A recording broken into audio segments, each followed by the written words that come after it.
Alhamdulillah.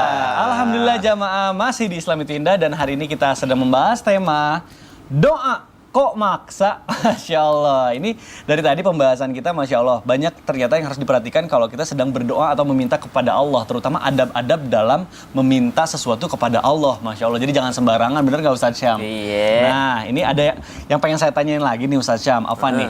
Kadang kita suka iri ya sama orang lain gitu. Ada yang doanya tuh kayaknya gampang banget gitu diijabah sama Allah gitu. Iri sama orang yang ketika berdoa cepet diijabah. Iya, apa mungkin dia tuh karena doanya itu ikhlas misalnya, atau sebetulnya doa yang ikhlas itu bagaimana dan bagaimana kita bisa menghadirkan keikhlasan dalam berdoa. Nah, itu penting banget Ustaz. Bismillahirrahmanirrahim. Tapi Ustaz tematkan Kiai Anas, Mas Mikdad serta guru-guru kami yang dimuliakan Allah Subhanahu wa taala. Bismillah walhamdulillah wassalatu wassalamu ala Rasulillah. Amma ba'd, la haula wala quwata illa billah. Kalau dikatakan iri itu ternyata terbagi dua. Ada ghibthah, ada hasud atau hasad. Kalau disebut dengan hasud ini yang tidak boleh. Oh, baik. Dia tidak senang melihat orang lain senang. Orang lain dapat nikmat, dia yang sengsara. Orang lain mendapatkan kebaikan, dia mengalami yakni kesengsaraan karena melihat orang lain dapat kebaikan. Ada orang cepat diijabah doanya sama Allah Subhanahu wa taala, dia langsung lantas mengatakan, dia tidak pantas ya Allah menerima doamu, kan aku yang sholat, aku yang ini, aku yang bersedekah, aku yang puasa. Kenapa dia yang kau kabulkan doanya? Ini namanya hasad nih, tidak senang melihat orang lain senang. Tapi ada iri yang bagus malah, atau iri yang diperbolehkan, namanya ghibthah. Ghibthah itu begini, melihat orang lain doanya dikabulkan, dia pengen juga. Lalu dengan irinya tadi, dia mendatangi orang tersebut lalu bertanya, apa yang membuatmu dikabulkan doanya sama Allah? Iri, tapi iri yang bagus. Bukan tidak senang melihat orang lain senang, malah ingin ikut senang bersama dengan kesenangan orang lain. Sebagaimana sahabat Nabi SAW, ketika diberitahukan oleh Nabi SAW, sebentar lagi akan masuk ke masjid ini calon penghuni surga. Ya, kan? Besoknya, besok ini sebentar lagi akan masuk calon penghuni surga. Sebentar lagi akan masuk calon penghuni surga dari pintu ini. Subhanallah, sahabat yang melihatnya langsung merasa, kenapa dia divonis masuk surga nih?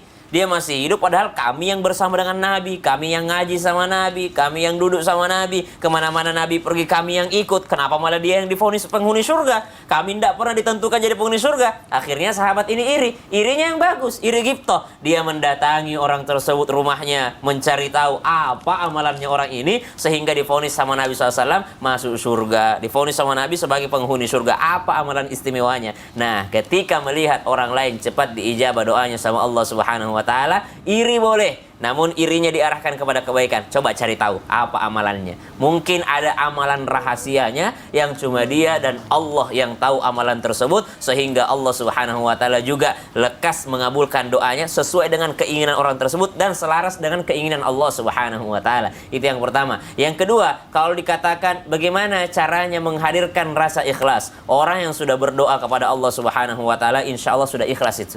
Kenapa? Karena ikhlas itu murni. Murni karena Allah Subhanahu wa taala, murni ingin didengarkan oleh Allah Subhanahu wa taala, dan murni hanya ingin dibantu oleh Allah Subhanahu wa taala. Itu kan ikhlas, murni dia. Tidak mau dibantu oleh manusia, bukan membutuhkan manusia, tidak membutuhkan bantuan orang lain, tapi membutuhkan bantuan Allah Subhanahu wa taala. Sebagaimana Nabi Ibrahim alaihissalam ketika didatangi oleh malaikat Jibril, "Wahai Ibrahim, mau ku bantuin, ku matikan ini apinya Namrud nih. Mau gak ku bantuin turunin hujan apa segala macam?" Apa jawaban Nabi Ibrahim alaihissalam? Saya tidak butuh bantuanmu, tapi saya butuh bantuannya Allah Subhanahu wa taala. Jadi orang ketika sudah mengangkat tangannya berdoa kepada Allah Subhanahu wa taala, insya Allah dia adalah orang yang ikhlas, murni karena Allah Subhanahu wa taala. Baik dia berdoa sendiri ataupun didengarkan orang lain.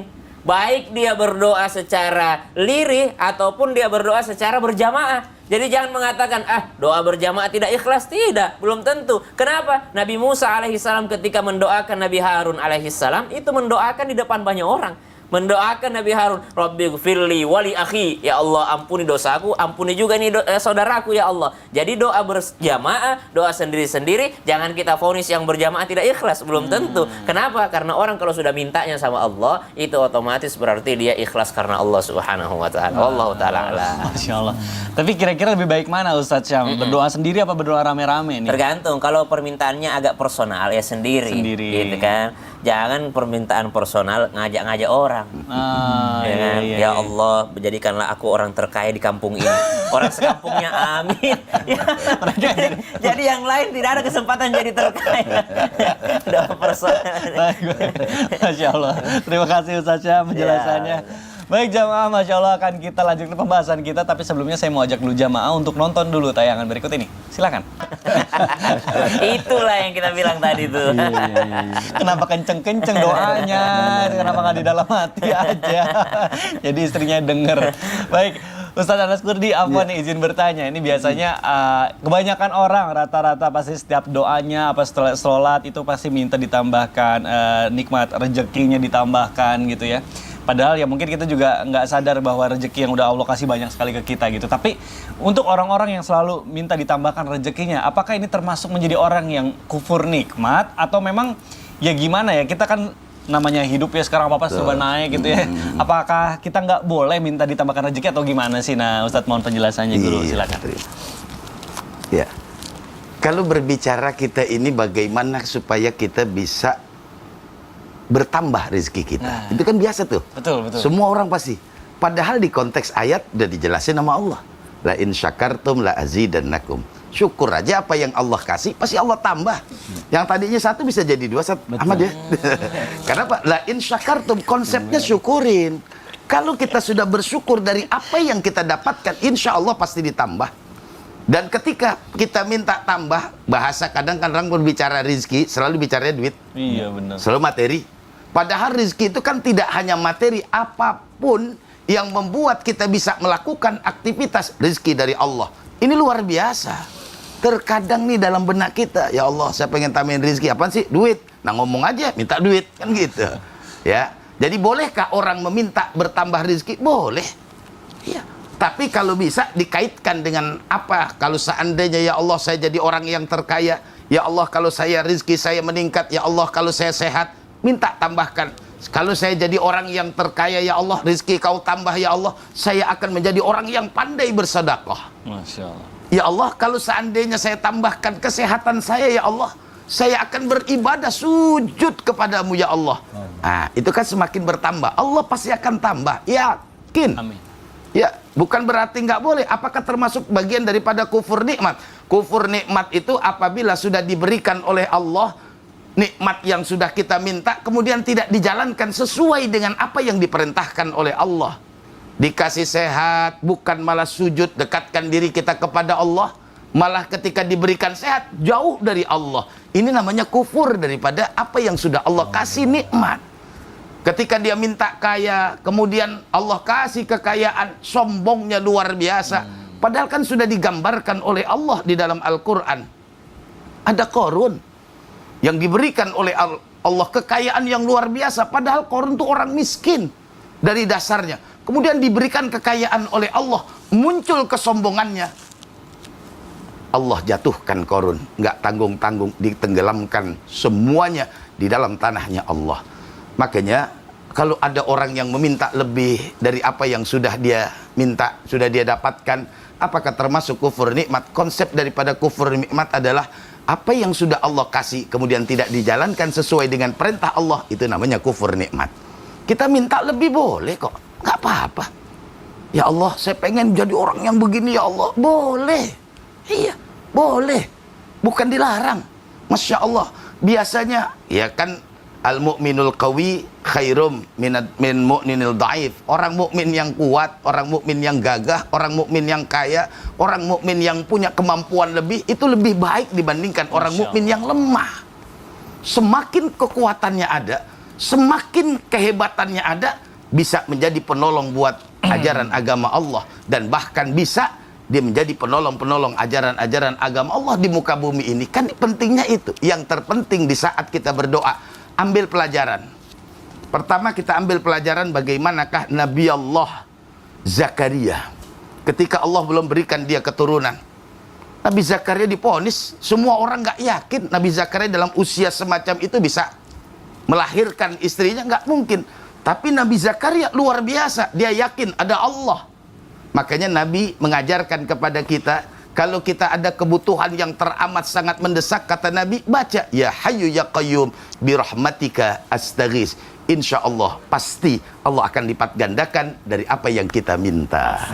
Masya Allah. Gimana tadi Ustaz doanya? Ya Hayyu ya Qayyum. Ya Hayyu ya Qayyum birahmatika astaghis. Insya Allah ya, Masya Allah. Intinya berarti kita itu kalau berdoa juga berarti harus apa ya? Doanya itu harus yang bisa memberikan manfaat dan kebaikan, terutama kepada yang orang-orang. menjadikan doa kita itu menjadikan sandaran lebih dekat dari Allah. Waduh, Masya Allah. Ya Nabi Ayub kan bilang begitu. Betul. Iya. Masya Allah. Iya. Ya Ustaz. Allah, kalau saya sembuh saya akan dekat denganmu ya Allah. Tuh, kan Nabi Ayub begitu. Iya betul. Insya Allah diijabah ya. Amin. Terima kasih Ustadz. Baik jamaah Islami Tenda yang dirahmati Allah, Masya Allah sepertinya jamaah yang ada di rumah udah gak sabar nih pengen pertanyaannya dijawab sama guru-guru kita. Makanya sekarang langsung aja kita masuk ke segmen Tanya Dong Ustadz. Kami semua tanya dong Ustadz. Masya Allah, tabarakallah, terima kasih jamaah yang sudah mengirimkan pertanyaannya melalui sosial media Islami Bagus Tenda. juga ya lihat bapak-bapak koreo gitu ya. Iya. Variasi yang begini. Iya sih, Ustadz Maulana. Begini hati begitu. Kayak kurang kompak gitu. Variasi namanya. Iya. Iya, kreatif. Baik, langsung aja kita bacakan nih pertanyaan pertama dari Instagram @Gistinia RND. Assalamualaikum Ustadz. Waalaikumsalam warahmatullahi wabarakatuh. Saya ingin bertanya nih, saya selalu menulis doa-doa saya di dalam kertas atau HP. Ketika setelah sholat, saya langsung mengambil kertas dan membacanya. Apakah boleh Ustadz kita berdoa dengan cara membaca dalam buku atau HP? Mohon penjelasannya Ustadz. Ustadz mungkin boleh dijawab. Bismillahirrahmanirrahim. Yang pertama, yang ditulis ini apanya? Kalau yang ditulis adalah teks doa, yang memang teks doa tersebut dari Al-Quran, atau teks doa tersebut dari riwayat, dari hadis baginda Nabi SAW, atau dari para sahabat, atau dari tabi'in, atau dari para ulama, silahkan ditulis di situ. Tapi kalau permintaan pribadi, alangkah bagusnya pakai bahasa sendiri saja. Kalau permintaan pribadinya, nggak usah setengah mati lagi cari bahasa Arabnya gitu ya, sampai semerek-merek mobilnya di situ dicari bahasa Arabnya kan susah gitu. Ya tapi kalau memang doanya adalah yang memang bersumber dari Al-Quran, dari hadis, dari ajaran ulama kita, silahkan ditulis supaya sesuai gitu, sesuai dengan teksnya yang dibaca oleh baginda Nabi SAW, sesuai dengan dibaca para nabi-nabi Allah dalam Al-Quran, sesuai yang dibaca oleh ulama kita. Karena ulama kita itu kan dengan bahasanya yang indah, itu pandai dengan bahasa rayuannya kepada Allah Subhanahu Wa Taala. Jadi nggak apa-apa kita membaca, tetapi alangkah bagusnya kalau ada permintaan pribadi, silahkan dengan bahasa sendiri yang kalau bisa menyentuh hatinya. Wallahu taala alam. Betul. Jadi itu tadi yang doa bersungguh-sungguh dan dari hati, insya Allah sampai ya. Kalau kita lagi pengen mobil Jepang, kita cari bahasa Arabnya. Iya, tapi jangan dihalangi orang yang berusaha pakai bahasa Arab ya, karena bahasa Arab selama-lamanya akan menjadi bahasa yang terindah memang. Betul. Waduh, Masya Allah. Baik, mudah-mudahan terjawab. Terima kasih Ustaz Syam. Sama-sama. Kita lanjutkan ke pertanyaan kedua. Ada pertanyaan dari Instagram @hamba_Allah. Baik, tidak mau disebutkan namanya. Assalamualaikum warahmatullahi wabarakatuh Ustaz. Waalaikumsalam warahmatullahi wabarakatuh.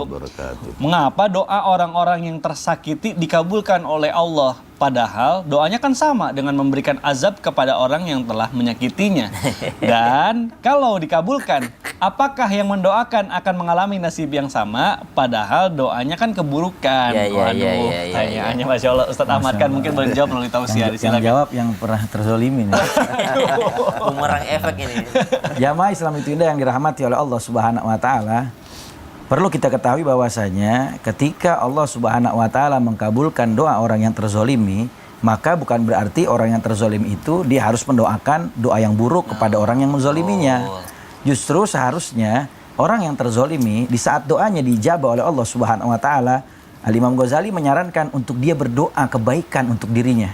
Karena pada saat itu doanya tidak akan ditolak oleh Allah Subhanahu Wa Taala, doanya akan dijabah oleh Allah Subhanahu Wa Taala.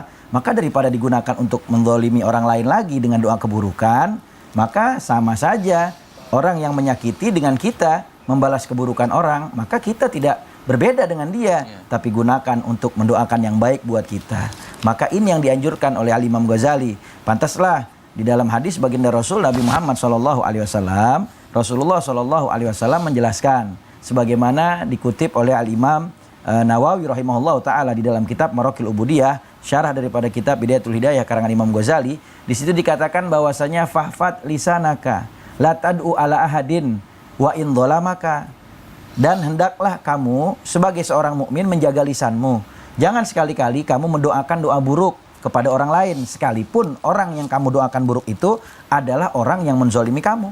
Wa fawid amruhu ilallahi ta'ala, dan serahkan kezoliman dia kepada Allah Subhanahu wa taala. Biarin urusan Allah. Kita jangan sama zolim juga sama dia. Di dalam hadis Rasulullah Shallallahu alaihi wasallam, beliau mengatakan bahwasanya kata Rasulullah, innal madlum la yad'u 'ala zalim hatta yukafi'ahu. Summa yabqa lidzalimi ma zada min fadlihi indahu. Summa yutalabu bihi yaumal qiyamah. Dikatakan di dalam hadis bahwasanya orang yang zalim ketika dia itu melakukan kezaliman, lalu orang yang tersakiti dia merasa disakiti atau dirugikan, lantas dia meminta keburukan kepada orang yang menzoliminya, maka ketahuilah Allah Subhanahu wa taala akan membalas sesuai dengan apa yang dia alami. Allah akan membalas sesuai dengan apa yang dia rasakan. Tetapi ketika sesuatu itu ternyata lebih dari kezoliman yang dilakukan oleh orang yang menyakitinya, maka yang lebihnya itu akan diminta nanti di hadapan Allah Subhanahu wa taala di hari kiamat. Na'udzubillah min dzalik. Maksudnya gimana? Begini, ketika kita disakitin orang misalnya, kita satu saat kita pernah dirugikan orang, ada orang pinjam uang kita, misalnya dia pinjam uang 1 juta. Lalu kemudian dia tidak pulangin uang kita, dia kabur, dia menzolimi hak kita. Lalu kita doakan, ya Allah mudah-mudahan orang yang ngezolimin saya minjem duit 1 juta kagak dipulangin, mudah-mudahan hartanya habis semuanya, 7 turunan ya Allah. Nah, ternyata doa itu gabul. Allah Subhanahu wa taala kabulkan. Maka yang menjadi hak kita cuman yang 1 juta doang yang dia rugi. Nanti yang selebihnya itu bakal dia minta pertanggungjawaban kepada Allah Subhanahu wa taala di hadapan Allah nanti dari kita di pengadilan Allah di yaumul qiyamah. Masya Allah. Masya Allah. Jadi kalau ada orang pinjam duit 1 juta sama kita doanya gimana? Ustaz Ahmad kan? Doanya mudah-mudahan ya Allah kasih rezeki orang itu yang banyak supaya biar bisa bayar utang ke kita. Tapi ada redaksi doa bagus aku pernah Gimana, baca itu Ustaz? gini. Ya Allah berikanlah rezeki banyak kepada orang yang iri kepada aku, Masya Allah. supaya dia sibuk menghitung uangnya sendiri, tidak sibuk menghitung uangku. Wah, Masya Allah, itu luar biasa. Berarti dia kaya juga itu. Orang kaya juga ya. Orang kaya juga. Aduh, Masya Allah. Nah, ini aku mau berdoa lagi. Tapi nanti Ustadz Syam, Ustadz Ahmad sama Ustadz Anas jangan lupa ya, aminin yang kenceng ya. Ini doanya soalnya penting banget ya. Lah, kok maksa? Iya. Lah maksa jamaah buat ngikut berdoa yang kenceng. Bukan gitu Ustadz Syam, soalnya aku baru tahu nih ternyata ada waktu dan doa tertentu yang diperbolehkan untuk kita memaksa sama Allah. Nah, Itu kan. kalau waktu, keadaan, tempat tertentu memang ada. Ada kan daerah-daerah yang kuat jaringannya. di sini kuat nggak, Ustaz? Servernya kuat, gitu kan. Suaranya bisa lebih lantang. Nah, kalau mau tahu nanti setelah yang satu. Masya Tetap bisa pindah. Jamaah, jamaah. Alhamdulillah. Udah siap-siap dis. Subhanallah.